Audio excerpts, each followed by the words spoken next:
بسم اللہ الرحمن الرحیم۔ السلام علیکم معزز سامعین کرام، اپنی آج کی ویڈیو میں ہم بتائیں گے 10 محرم کے فضائل یعنی یوم عاشوراء کے فضائل۔ اللہ رب العزت کا ہم پر کتنا کرم ہے کہ اس نے ہمیں یہ دن عطا فرمائے ہیں۔ ہمیں چاہیے ہم ان دنوں میں خوب عبادت کریں، اس کی رحمت سے فائدہ اٹھائیں۔ اللہ رب العزت کی ذات بہت زیادہ رحیم ذات ہے، وہ اپنے بندوں کو بے پناہ نوازتا ہے۔ سامعین کرام، ان فضائل پر عمل کیجیے گا تاکہ اللہ کی رضا حاصل کر سکیں۔ اس سے پہلے ہم اپنی آج کی ویڈیو کی جانب بڑھیں تو آپ سب سے ریکویسٹ ہے ہمارے چینل کو سبسکرائب کریں، ویڈیو کو لائک اور شیئر کریں۔ جیسا کہ آپ سب جانتے ہیں، اسلامی سال کا پہلا مہینہ محرم الحرام ہے، جو نہایت عظمتوں والا، برکتوں والا مہینہ ہے۔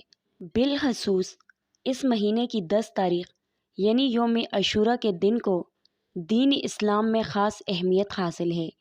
چنانچہ نبی پاک صلی اللہ علیہ وسلم نے خود اس دن کا روزہ رکھا اور صحابہ کرام کو بھی اس دن کا روزہ رکھنے کا حکم دیا، بلکہ اسلام سے پہلے لوگ بھی اس دن کا ادب و احترام کرتے تھے اور اس دن کا روزہ رکھتے تھے۔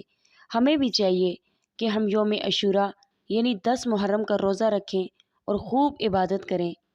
نبی رحمت شفیع امت محمد صلی اللہ علیہ وسلم کا فرمان ہے، مجھے اللہ پاک کے کرم سے امید ہے کہ عاشوراء کا روزہ 1 سال قبل کے گناہ مٹا دیتا ہے۔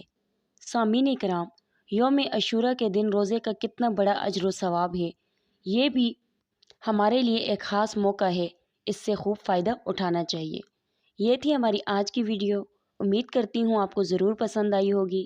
نیکسٹ ویڈیو میں آپ سے ملاقات ہوتی ہے۔ اللہ حافظ۔